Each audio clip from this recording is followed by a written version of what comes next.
세상은 어떻게 끝나는가? 3부 9장 은하수를 보라. 그 많은 별들이 어떻게 모여 있을까? 하루를 채 살지 못하는 하루살이는 숲에서 무엇을 볼 것이며 어떤 사실을 알게 될 것인가? 하루살이는 잠시 동안 숲을 날아다니면서 숲속의 모든 것들이 서로 연결되어 있다는 사실을 깨달을 수 있을까? 은하를 관측하는 지구의 천문학자들이 바로 이런 처지에 놓여 있다. 은하의 수명과 비교할 때 천문학자의 삶은 숲속을 날아다니는 하루살이보다 더 짧다. 우리가 볼 때 은하는 변하지 않는 배경일 뿐이다. 우리는 천체의 자전이나 공전을 눈으로 확인할 수 없다. 은하의 구조와 환경을 이해하려면 끈질기게 관측하고 가상 모형을 만들어서 이들을 비교하는 수밖에 없다. 은하수는 엄청나게 크고 정적이어서 지금의 모습이 영원히 유지될 것처럼 보인다. 그러나 은하도 개개의 별과 마찬가지로 탄생과 죽음이라는 우주의 섭리를 피해갈 수 없다. 은하수는 빅뱅이 일어나고 약 10억 년이 지난 후부터 생성되기 시작했다. 이 무렵의 우주는 천체가 형성되기 어려울 정도로 밀도가 높고 뜨거웠다. 암흑물질은 거부할 수 없는 중력에 의해 구름처럼 모여들었고 이들은 일상적인 원자를 중심부로 끌어들였다.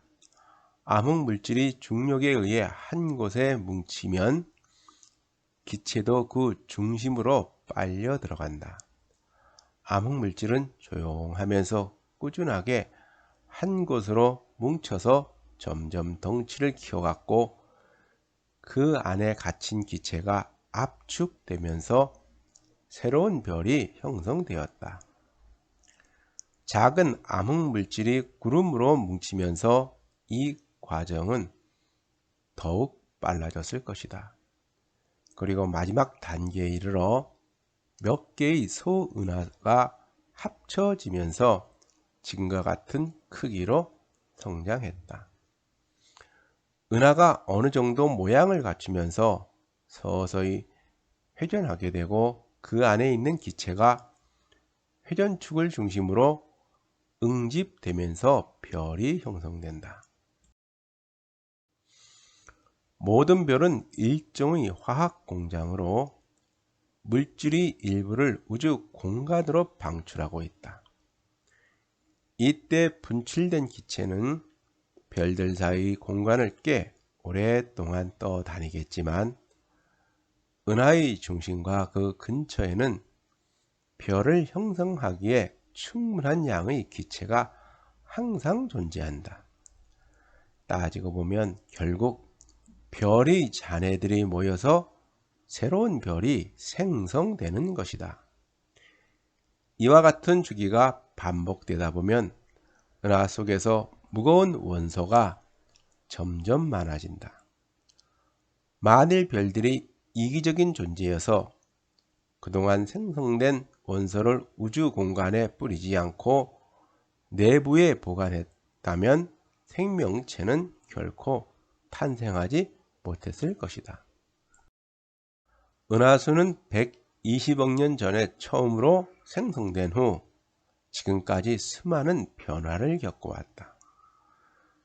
대부분의 별들은 덩치가 작고 밝기도 태양의 수백 분의 1에 불과하기 때문에 조용하게 태어났다가 백색 외성이 된 후 사라졌다. 은하수의 주인공은 질량이 큰 별들이다. 그러나 덩치가 큰 별은 수명이 짧다. 무거운 별은 대체로 관대해서 자신이 가진 것을 아낌없이 주고 간다. 이들이 수명을 다하여 말년에 이르면 초신성 폭발을 일으켜서 대부분의 내용물을 우주 공간에 되돌려주고 자신은 중성자 별이나 블랙홀이 된다. 우리의 DNA에 들어있는 탄소와 질소 그리고 산소 원자는 과거의 어떤 별 속에서 핵 융합을 통하여 만들어진 것이다.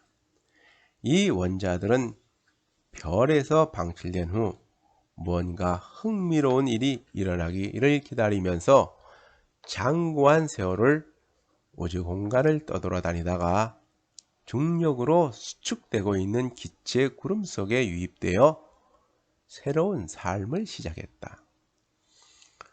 우리는 원자가 겪었던 파란만장한 과거를 결코 알 수 없을 것이다.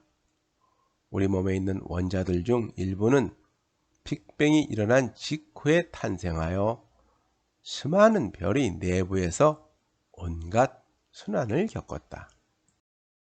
태양은 은하수가 생성된 지 90억 년 만에 그 모습을 드러냈다. 우리의 태양은 질량으로 보나 크기로 보나 특별한 구석이 전혀 없는 평범한 별이다. 앞으로 65억 년이 지나면 태양은 마지막 절정기를 마치고 조용하게 퇴장할 것이다. 은하수는 태양계가 형성된 이후로 지금까지 45억 년 동안 거의 변하지 않았다. 원반형 은하수 속에 있는 별들은 2억 5천만 년 주기로 거대한 원운동을 하고 있지만 변화라고 부르기에는 너무 느리다. 유일한 변화는 개개의 별에서 나타난다. 지금도 은하수에서는 50년에 한 번씩 초신성이 폭발하고 1만 년에 한 번꼴로 무거운 별이 안으로 붕괴되면서 강력한 감마선을 방출하고 있다. 10장 우리는 정말 외톨이인가? 은하수는 수십억 개의 이야기를 갖고 있으며 이들 중 그 어떤 것도 가볍게 취급할 수 없다. 개개의 탄소 원자조차도 파란만장한 삶을 살고 있다.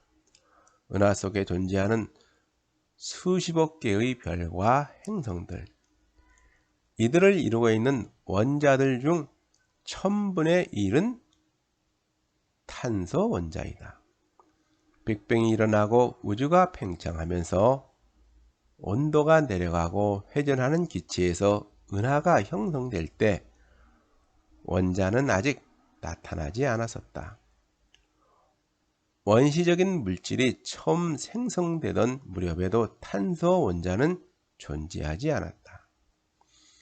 그 뒤 은하수가 생성되고 별의 내부에서 핵융합 반응이 단계적으로 일어나면서 수소 원자는 헬륨 원자가 되고 헬륨 원자는 탄소 원자가 되었다. 별들은 주변의 물질을 잡아당기면서 덩치를 키웠고 내부에서 생성된 원소들을 가장자리로 밀어냈다. 그리고 말년에 이르러서는 표피를 덮고 있던 기체를 텅 빈 우주 공간으로 토해냈다. 이때 방출된 탄소 원자는 수십억 년 동안 텅 빈 우주 공간을 떠돌다가 문득 거부할 수 없는 인력을 느꼈다. 그 근처에서 어린 별이 막 탄생하고 있었던 것이다. 탄소 원자는 안전한 거리에서 그 광경을 지켜보았다. 별의 탄생을 축하라도 하듯이 이들은 그 주변을 도는 행성이 되었고 탄소 원자는 그 안에 갇히고 말았다. 그로부터 수십억 년이 지난 뒤 행성의 중심부에 있던 탄소 원자에게 이상한 일이 일어났다. 눈 깜짝할 순간에 원자가 복잡한 생명계로 유입된 것이다. 이때부터 원자는 우리가 되었다. 다시 시간이 흘러 탄소 원자는 또다시 바위 속에 갇혔고, 바위는 지층을 뚫고 흐르는 마그마를 따라 서서히 움직였다. 그러던 어느 날 갑자기 자유가 찾아왔다. 화산이 마그마를 대기 속으로 토해낸 것이다. 또다시 오랜 세월이 지난 후 탄소 원자는 두 개의 산소 원자와 결합하여 대기층 꼭대기로 상승했다가 우주 공간으로 날아갔다. 장엄한 리퀴엠. 별은 탄소, 질소, 산소 등 생명에 필요한 원소들을 만들었고, 원소들을 공간에 뿌려서 다음 세대에 태어날 별과 행성의 밑거름이 되었다. 별의 죽음은 새로운 별이 탄생을 촉진한다. 시간이 흐를수록 모든 은하들은 더욱 활기가 넘치고 더 똑똑해질 수 있을 것 같다. 그러나 안타깝게도 자연은 이런 식으로 진행되지 않는다. 당분간은 은하수가 나이를 먹으면서 별들이 계속 태어나고 죽겠지만 이 사이클은 영원히 반복되지 않는다. 별은 우주가 어렸을 때 사방에 퍼져 있던 기체로부터 탄생했다. 빅뱅이 있고 약 140억 년이 지난 지금 대부분의 기체는 사라졌고, 늙은 별들이 자신이 갖고 지니고 있던 기체의 일부를 방출하고 있다. 이 기체는 우주 초기의 가벼운 기체가 아니라 핵 융합을 거쳐 개조된 무거운 기체들이다. 따라서 외형상으로는 재활용이 이루어지고 있는 것 같지만 사실은 재활용의 효율이 점차 떨어지고 있다. 시간이 흐르면 이 재활용 사이클은 완전히 멈출 것이다. 별의 시대는 이것으로 끝난다. 자연은 은하수의 에너지 효율을 서서히 저하시켜서 종말로 몰고 간다. 은하수는 그다지 특별한 은하가 아니기 때문에 우주에 퍼져 있는 500억 개의 다른 은하들도 이와 비슷한 과정을 겪게 될 것이다. 단 대형 성단에 속해 있는 은하는 예외이다. 이곳의 은하들은 중력에 의한 혼합과 합병을 계속하면서 조금 더 버틸 수 있다. 그러나 결국에는 대형 성단도 늙거나 죽은 별들로 이루어진 거대 은하로 마감할 것이다. 그들은 대체 어디에 있는 거지? 지난 1만 년 전에는 도시라는 것이 없어서 사람들이 무리를 지어 유목 생활을 했고, 10만 년 전에는 인류가 도구라는 것을 처음으로 사용하기 시작했다. 그리고 100만 년 전에는 지구상에 인간이란 종이 처음으로 등장했다. 이제 시계를 미래로 돌려보자. 지금부터 10년 후에는 유전공학이 충분히 발달하여 유전자 치료법으로 모든 질병을 치료하게 될 것이다. 100년 후에는 양자 컴퓨터가 완성되어 모든 사람들이 인터넷을 통해 모든 정보를 즉석에서 얻을 수 있을 것이며, 인간을 닮은 기계나 사이보그가 상용화될 것이다. 그리고 1000년 후에는 외계의 다른 별로 여행할 수 있는 세상이 올 것이다. 그 뒤에는 어떻게 될 것인가? 이때부터 예측하기가 쉽지 않다. 1만 년 또는 10만 년 후의 인류가 어떤 능력을 갖게 될지 짐작하는 것은 거의 불가능에 가깝다. 포유류 평균 생존 기간은 100만 년이다. 과연 인간은 이 기간을 넘어서 더 오래 생존할 수 있을까? 우주 어느 곳에 지구와 같은 비슷한 행성이 있어서 인간과 비슷한 종이 이미 10억 년 전에 출현했을지도 모른다. 그렇다면 그들은 우리가 상상도 하지 못할 능력을 갖고 있을까? 아니면 오래전에 이미 멸종했을까? 11. 거대한 종말. 인간이 알 수 없는 것들. 우주는 그 안에 존재하는 모든 것에 의해 정의된다. 시간과 공간, 물질과 에너지, 그리고 이 모든 것들을 좌우하는 물리학 법칙들. 이 모든 것이 바로 우주이다. 그리고 우주의 앞날을 예견하는 이론은 인류의 지성이 이뤄낸 최고의 업적이 될 것이다. 은하가 멀어지는 속도와 은하까지 거리는 서로 비례하는 관계가 있었다. 그것은 우주가 팽창하고 있기 때문이라는 것이 가장 간단한 설명이다.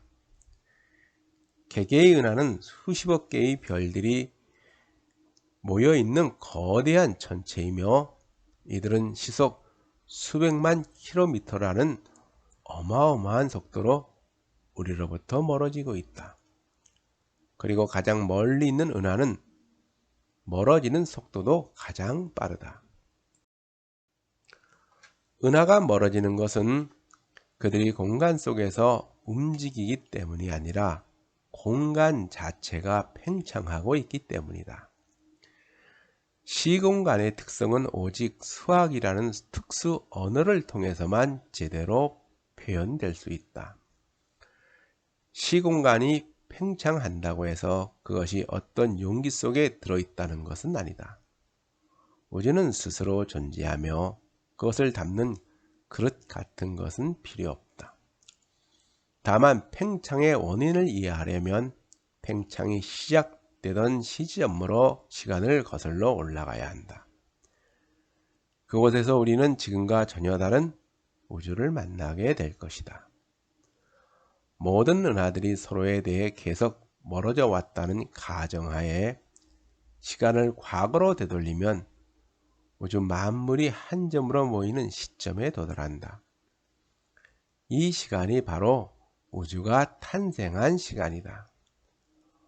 허블의 법칙을 거꾸로 흐르는 시간에 적용하면 우주의 나이가 실제보다 훨씬 많아진다. 과거에는 지금보다 팽창 속도가 훨씬 빨랐기 때문이다. 허블의 법칙에 의하면 과거의 우주는 지금처럼 크지 않았으며 지금처럼 대부분의 공간이 텅 비어 있지도 않았다. 태초의 우주는 지금보다 훨씬 작고 밀도가 높았으며 온도가 엄청나게 높았다. 러시아의 물리학자 조지 가모프는 치밀한 계산 끝에 창조의 순간에 발생한 빛의 장광은 지금도 우주 전역에 남아있을 것이라고 주장하면서 우주의 시작이 있었음을 강하게 시사했다. 이제 남은 것은 가모프의 창조이론에 적절한 이름을 붙이는 것이었는데 흥미롭게도 그 일을 수행한 사람은 가모프의 이론을 강하게 반대했던 프레드 호일이었다. 그는 우주 창조를 비아냥거리는 의미에서 가모프 이론을 빅뱅이라고 불렀는데 어감이 강렬하고 의미도 분명하여 결국 정식 명칭으로 자리잡게 되었다. 이 빅뱅 이론은 세 가지 증거에 기초하고 있다. 첫 번째 증거는 허블이 발견한 팽창하는 우주로서 멀리 있는 천체일수록 빠르게 멀어지는 현상으로부터 사실로 확인되었다. 두 번째 증거는 가모프가 예견했던 빅뱅의 장광, 즉 마이크로 우주배경 복사이다. 이것은 1965년 벨 연구소에서 우연히 발견되었으며 우주 전역에 걸쳐 절대온도 2.73K로 균일하게 퍼져 있다. 빅뱅 이론을 뒷받침하는 세 번째 증거는 우주에 가벼운 원소가 많다는 점이다. 현재 우주 질량의 4분의 1을 헬륨이 차지하고 있는데 별이 내부에서 만들어진 것 치고는 양이 너무 많다. 그러나 빅뱅 후 몇 분 동안 우주가 태양의 내부처럼 엄청나게 뜨거웠다면 이때 다량의 헬륨이 생성되었을 것이다. 최근 관측 결과는 빅뱅 이론을 더욱 확고하게 지지하고 있으며 그 덕분에 천문학자들은 우주 탄생의 순간을 엿볼 수 있게 되었다. 표준 빅뱅 이론은 우주가 매끄럽고 평평한 이유를 설명하지 못한다. 빅뱅 후 아주 짧은 시간 동안 우주가 엄청난 규모로 팽창했다고 가정하면 이 문제를 풀 수 있다. 이렇게 탄생한 것이 바로 인플레이션 이론이다. 빅뱅 이론에 의하면 무한대의 온도와 밀도를 가지면서 거의 점에 가까울 정도로 무한히 작은 시공간으로부터 지금의 광대한 우주가 탄생했다. 빅뱅 직후 인플레이션이 진행되면서 거대한 양자적 파문이 일어났고 그로부터 은하를 잉태한 씨앗이 탄생했다. 우주는 팽창하고 있고 빛의 속도는 유한하다. 이 두 가지 때문에 관측이란 행위가 매우 복잡해진다. 우주는 얼마나 큰가 라는 질문은 아마도 우주는 지금 얼마나 큰가 라는 의미일 것이다. 그러나 빛은 우주 공간을 순식간에 가로지르지 못한다. 멀리 보이는 별은 지금이 아닌 과거의 모습이다. 그러므로 우리가 멀리 있는 천체를 관측한다는 것은 우주가 지금보다 훨씬 작았던 과거의 모습을 본다는 뜻이다. 우리가 먼 곳을 관측하는 것은 과거를 보는 것과 같다. 50억 광년 거리에 있는 은하는 오래전에 우리로부터 광속으로 멀어지고 있었으나 그 후로 후퇴 속도가 느려지면서 그때 방출된 광자가 방대한 거리를 가로질러 우리 눈에 도달한 것이다. 공간이 극단적으로 뻗어나간 덕분에 우리 시야의 한계와 관측 가능한 우주의 영역은 모든 방향으로 460억 광년이나 된다. 영원히 변치 않을 것 같은 우주가 어느 시점에 끝난다는 것은 상상하기 어렵다. 또한 인간의 시간 스케일에서는 팽창하는 우주를 감지하기가 쉽지 않다. 천문학자들은 우주적 구조의 형성 과정과 관련된 여러 이론들을 이어 맞춰서 우주의 미래를 예견하고 있다. 우주의 가장 흥미로운 특성 중의 하나는 울퉁불퉁하다는 것이다. 그렇지 않다면 우주에는 별도 은하도 없고 행성도 인간도 없었을 것이다. 우주 팽창의 과거와 미래는 광자, 물질, 암흑물질, 그리고 암흑에너지라는 네 가지 요소에 의해 결정된다.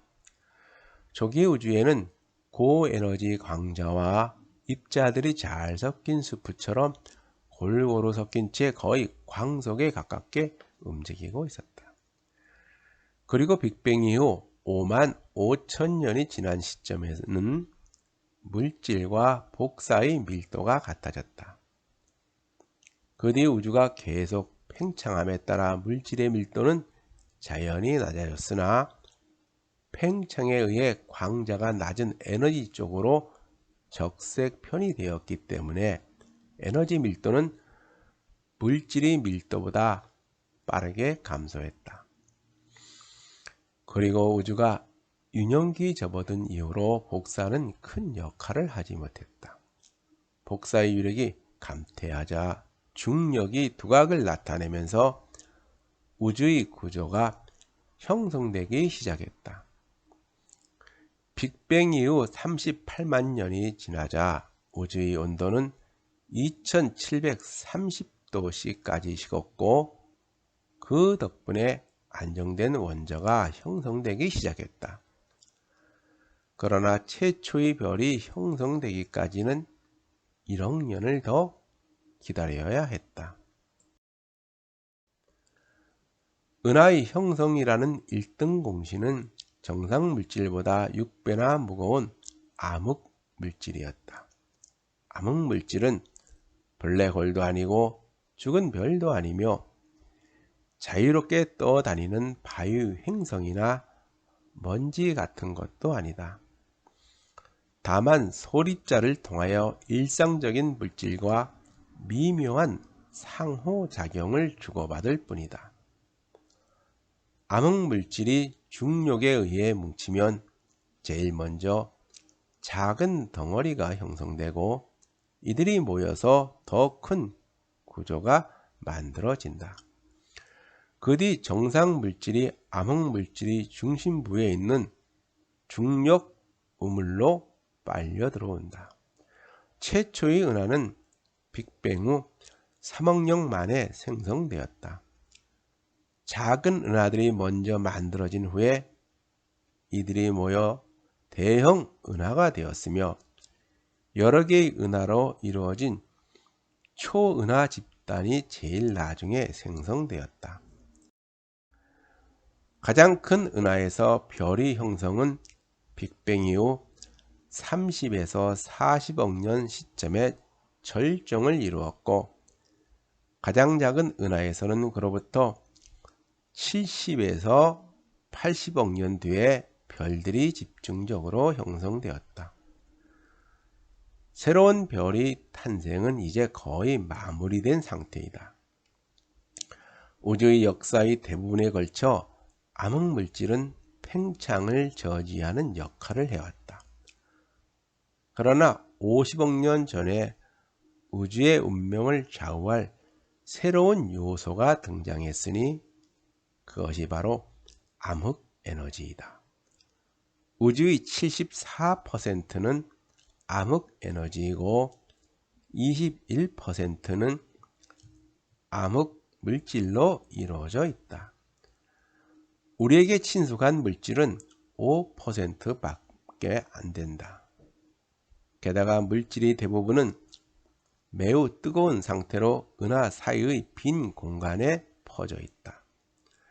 10의 22승계의 별과 500억 개의 은하를 구성하는 물질은 우주 전체의 0.5%에 불과하다. 이 세상은 어떻게 끝나는가? 우주의 팽창은 표준 이론과는 다른 비정상적인 팽창으로 인하여 우리는 무언가의 정체를 아직 밝히지 못하고 있었다.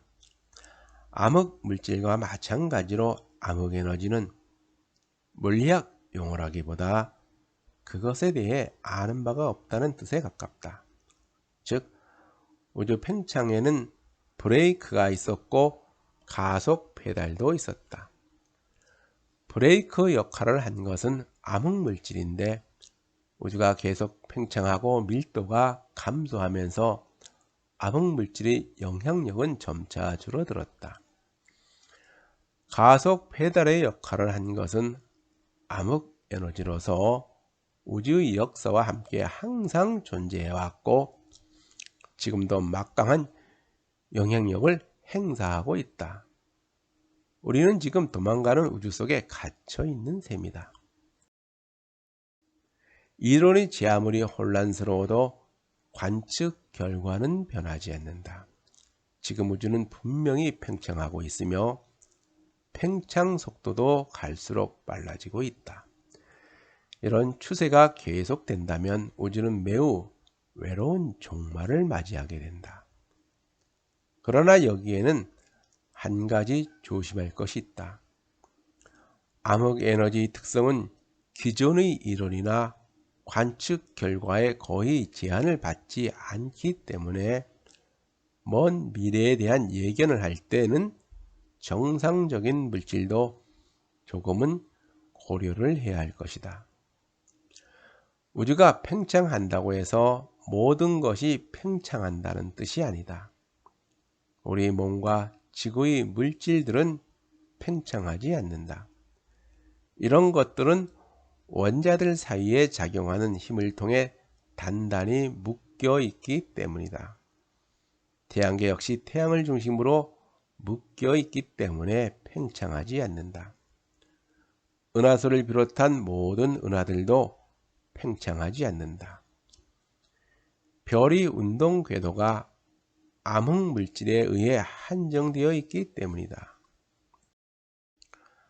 암흑 에너지는 많은 은하들을 서로 떼어놓는 쪽으로 작용하고 있지만 단기간 안에 은하단이나 은하군의 구조를 흩어놓을 정도는 아니다. 팽창 속도가 점점 빨라지는 우주에서는 우리로부터 먼 지역일수록 멀어지는 속도가 점점 빨라지기 때문에 중력에 의해 가두어져 있지 않는 물체는 결국 시야에서 사라진다. 암흑 에너지는 진공의 고유한 특성이므로 공간이 팽창하면 진공이 많아지면서 암흑 에너지도 증가하고 이로부터 더 많은 공간이 탄생한다.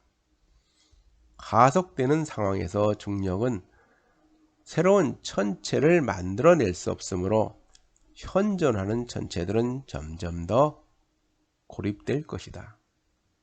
은하단과 은하군은 빠르게 커져가는 시공간 속에서 하나의 점으로 남게 되고 이들은 다른 은하단이나 은하군과 서로 접촉하고 꼬이면서 조그만 섬 우주가 될 것이다. 앞으로 수십억 년 동안 미래의 천문학자들은 멀리 있는 별을 점점 더 보지 못하게 될 것이다. 지구를 향해 날아오는 광자들이 빛보다 빠르게 팽창하는 공간에 뒷덜미를 잡혀 오히려 우리로부터 멀어지기 때문이다. 그 수많은 세월이 지나면 우리 은하를 비롯한 모든 은하에서 방출된 빛마저 지평선 너머로 사라진다. 이로써 섬 우주 안에는 광자가 하나도 남지 않고 서서히 변하는 전기장만이 유령처럼 주변을 에워싸고 있을 것이다. 별이 죽고 은하들이 합쳐지고 팽창을 계속하여 빛마저 희미해진 공간에 암흑에너지와 약간의 다른 무엇이 남아있을 때 우주를 지탱할 최후의 보루는 다름 아닌 물질이다. 우리는 물질이 영원히 존재한다고 믿고 있지만 입자 물리학의 이론에 의하면 정상적인 물질도 언젠가는 붕괴된다. 과연 무엇이 남을까? 10의 백승년이 지나면 양성자는 모두 붕괴하므로 별들도 사라지고 블랙홀은 하나도 남지 않고 모두 증발한다. 남는 것은 뉴트리노와 전자, 양전자, 그리고 관측 가능한 우주보다 파장이 긴 광자들 뿐이다. 이 시기에 일어나는 모든 물리적 과정은 암흑물질과 암흑에너지의 지배를 받게 될 것이다. 팽창하던 우주는 완전히 분해되어 암흑으로 뒤덮이고 그 안에는 입자와 광자의 스프만이 남는다. 별과 은하가 탄생하고 분해되는 과정은 분명 흥미롭지만 결국은 최후의 승리는 연력학 제2법칙의 주인공인 냉혹한 엔트로피가 차지할 것이다. 12. 다시 새로운 우주로. 과학자, 신에게 도전하다. 여기 한 물리학자가 잔뜩 흥분한 얼굴로 당신을 향해 달려온다. 정말 놀랐습니다. 원자핵을 강하게 결합시키고 있는 강력이 지금보다 조금만 더 강했다면 별 속에서는 모든 수소가 짧은 헬륨으로 바뀌고 그것은 또 철로 바뀌었을 겁니다. 반면에 강력이 지금보다 조금만 약했더라면 복잡한 원소가 생성되지 못하여 탄소도 없었을 것이고 따라서 생명체도 탄생하지 못했을 겁니다. 이뿐만 아닙니다. 약한 핵력이 지금보다 조금만 더 강했다면 중성자가 너무 빠르게 붕괴되어 별들은 무거운 원소를 만들지 못했을 것이며 지금보다 조금만 약했다면 모든 수소는 옛날에 다 소모되었을 것입니다. 또 있습니다. 전자기력의 세기가 지금과 조금만 달랐다면 분자가 형성되지 못했을 것이고 화학이라는 분야는 아예 존재하지도 않았을 것입니다. 중력은 또 어떻습니까? 중력이 지금보다 훨씬 강했다면 별은 수십억 년이 아니라 수백만 년밖에 못 살았을 것입니다. 그 반대로 중력이 지금보다 훨씬 약했다면 별들은 무거운 원소를 만들지 못했을 것입니다. 이래도 모르시겠습니까? 이 모든 가정들 중에서 하나라도 실현되었다면 물리법칙이 만족되는 우주는 어떻게든 존재했겠지만 생명은 탄생하지 못했을 것입니다. 이것은 물리학의 미세 조정과 관련된 문제로서 지금도 학자들 사이에서 뜨거운 논쟁을 불러일으키고 있다. 표준 물리학에는 수십 개의 상수가 있는데 이들 중 대부분은 인간을 비롯한 생명체가 살아가기에 적절한 값으로 설정되어 있다. 미세 조정 논리는 우주론의 영역까지 적용된다. 물리학적 관점에서 볼 때 우주에 존재하는 물질은 지금보다 훨씬 많을 수도 있고 적을 수도 있다.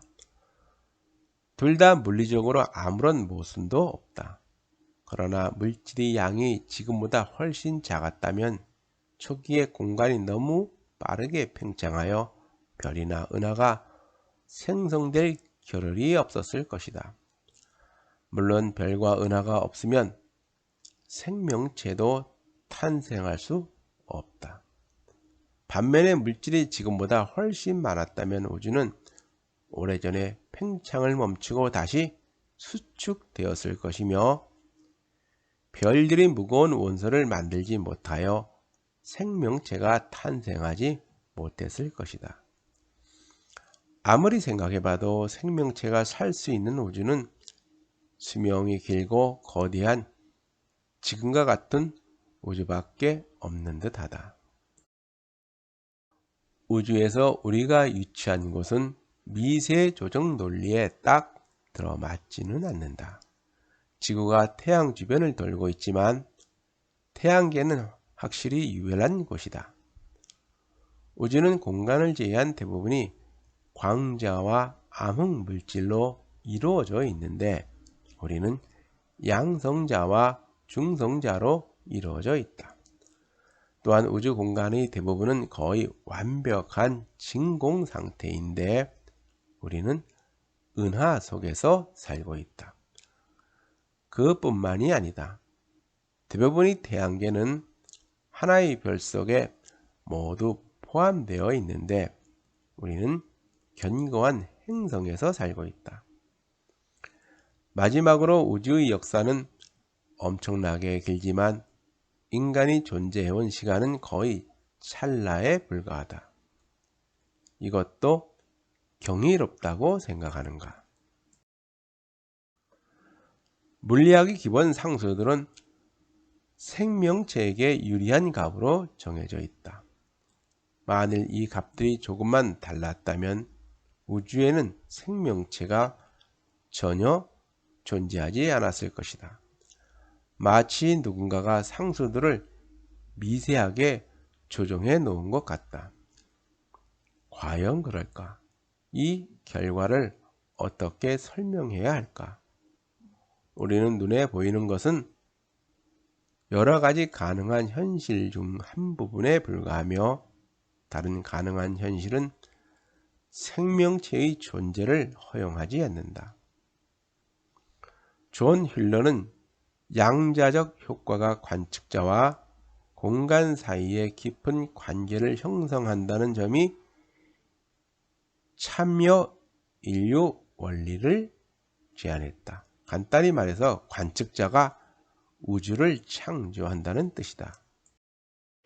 22년 전부터 이론 물리학계는 자연의 모든 힘과 모든 입자들을 하나의 수학 체계로 통일하려는 끈이론이 이끌고 있다. 이 이론이 완성되면 물과 기름처럼 섞여있지 않았던 양자역학과 일반 상대성 이론도 자연스럽게 통합된다. 그런데 문제는 끈이론이 주장하는 시공간의 차원이 너무 높다. 끈이론은 진공에서 우주론과 만난다. 아무것도 없는 무가 가장 흥미롭다는 역설적인 상황이 아닐 수 없다. 끈이론에 의하면 각기 다른 특성을 가진 진공이 무려 15,000개나 된다. 현대물리학은 진공이 완전히 비어있지 않다는 놀라운 사실을 발견했다. 진공 속에는 전자기파가 가득 차 있고 입자와 반입자가 수시로 생겨났다가 사라지는 등 한시도 조용할 날이 없다. 이 양자적 사건들 중 하나가 자발적으로 팽창하면서 우리의 우주가 탄생했다. 인플레이션이 일어나면서 양자 씨앗이 엄청나게 커져서 관측 가능한 한계를 벗어났으며 그 결과 우주는 균일하면서 매끈해졌고 물리학의 법칙은 어느 곳에서나 동일한 형태를 취하게 되었다. 끈이론에 의하면 다중우주 속에는 생명체가 살 수 없는 우주가 무수히 많으며 우리는 이들을 관측할 수 없다. 이곳에서는 시공간의 거품이 끊임없이 나타났다가 사라지고 있다. 또는 여러 개의 우주들이 하나의 빅뱅 이후에 각기 다른 시대에 존재할 수 있고 시공간의 거품 속에서 또 다른 거품이 생성될 수도 있다. 종말을 넘어서 끈이론과 다중우주 이론에는 무수히 많은 시공간과 그 변형들이 존재하며 우리는 그 중에서 생명에게 우호적인 매우 흥미롭고 희귀한 우주에 살고 있다. 우리 우주가 특별한 이유는 자신의 존재를 반추할 수 있는 생명체가 적어도 한 종 이상 존재하기 때문이다. 우주의 생명체는 어떤 수준까지 진화할 수 있을까? 우주의 생명체들은 다양한 방식으로 진화할 수 있다.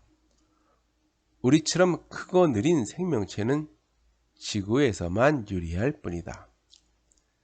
지구의 생명체는 수십억 년의 진화를 거쳐 지구라는 환경에 최적화되어 있다.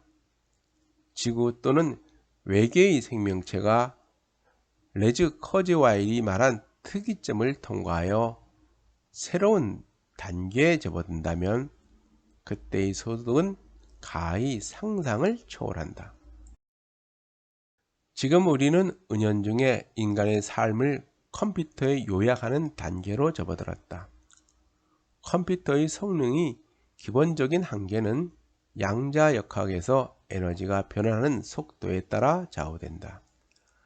과학은 우주의 종말을 예견할 때 최고의 능력을 발휘한다. 이 분야에서 과학자들은 최고의 난해한 질문을 제기하고 그 해답을 찾기 위해 최상의 이론을 만들어낸다. 그러나 우주의 종말은 모든 과학을 통틀어서 가장 불확실한 분야이기도 하다. 만일 물리학이 미래의 우주와 그 안에 들어있는 모든 것의 운명을 예측할 수 있다면 우리의 자유의지는 가장 큰 환상일 것이다. 생명체의 지각력은 천혜의 축복이지만 다른 한편으로는 저주이기도 하다. 우리는 운 좋은 금요일 밤을 보내고 잠들었다가 토요일 아침에 우주적 의식으로 깨어나 갑자기 불안감에 빠진 오합지졸인지도 모른다. 이보다는 차라리 개미처럼 세상 물정과 상관없이 부지런하거나 하루살이처럼 단명하는 편이 낫지 않을까. 아니면 낙지나 문어처럼 가까운 주변 환경에 적용하는 데에만 두뇌를 사용하는 것이 낫지 않을까. 어쨌거나 우리는 생각 없는 물질보다는 우월한 존재임이 분명하다.